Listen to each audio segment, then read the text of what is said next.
ఇక అప్డేట్స్ చూద్దాం. వైకుంఠ ద్వార దర్శనాల నేపథ్యంలో తిరుమల తిరుపతి దేవస్థానం కీలక ప్రకటన చేసింది. వీఐపీ బ్రేక్ దర్శనాలకు 10 రోజుల పాటు ఎలాంటి సిఫార్సు లేఖలు స్వీకరించబడవని తెలిపింది. అంతేగాక ప్రోటోకాల్ ప్రముఖులు స్వయంగా వస్తేనే బ్రేక్ దర్శనాలు ఏర్పాటు చేయడం జరుగుతుందని వెల్లడించింది. వైకుంఠ ద్వార దర్శనాల్లో సామాన్య భక్తులకు అధిక ప్రాధాన్యత ఇవ్వాలనే ఉద్దేశంతో ఈ నిర్ణయం తీసుకున్నట్లు టీటీడీ ఈవో శ్యామలరావు వెల్లడించారు. ఈ రోజు డైల్ యువర్ టీటీడీ ఈవో కార్యక్రమాన్ని నిర్వహించారు. ఈ సందర్భంగా భక్తులు అడిగిన పలు ప్రశ్నలకు ఆయన సమాధానం ఇచ్చారు. ఈ సందర్భంగా వైకుంఠ ఏకాదశి ఏర్పాట్లపై కూడా ఈవో మాట్లాడడం జరిగింది. జనవరి 10 నుంచి 19వ తేదీ వరకు 10 రోజుల పాటు వైకుంఠ ద్వార దర్శనాలు నిర్వహిస్తున్నట్లుగా తెలిపారు. ఇందుకోసం 300 రూపాయలు విలువ చేసే 1.40 లక్షల ప్రత్యేక ప్రవేశ దర్శన టికెట్లు అయితే విడుదల చేసినట్లుగా పేర్కొన్నారు.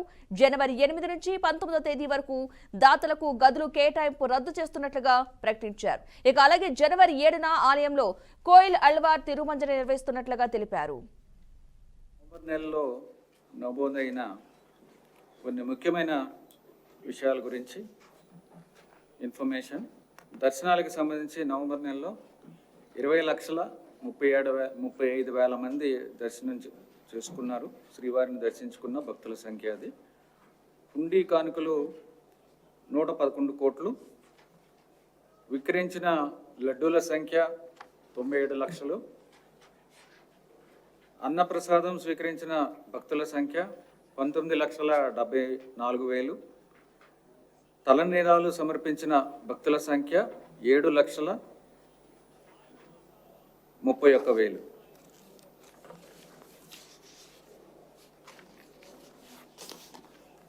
తర్వాత వైకుంఠ ఏకాదశి సందర్భంగా 2025 జనవరి 10 నుంచి జనవరి 19వ తారీఖు దాకా అన్ని రకాల ఏర్పాట్లు కూడా భక్తులకు ఎటువంటి అసౌకర్యం కలగకుండా చేస్తున్నాము. ఇప్పటికే ఎస్ఈడి టోకెన్లు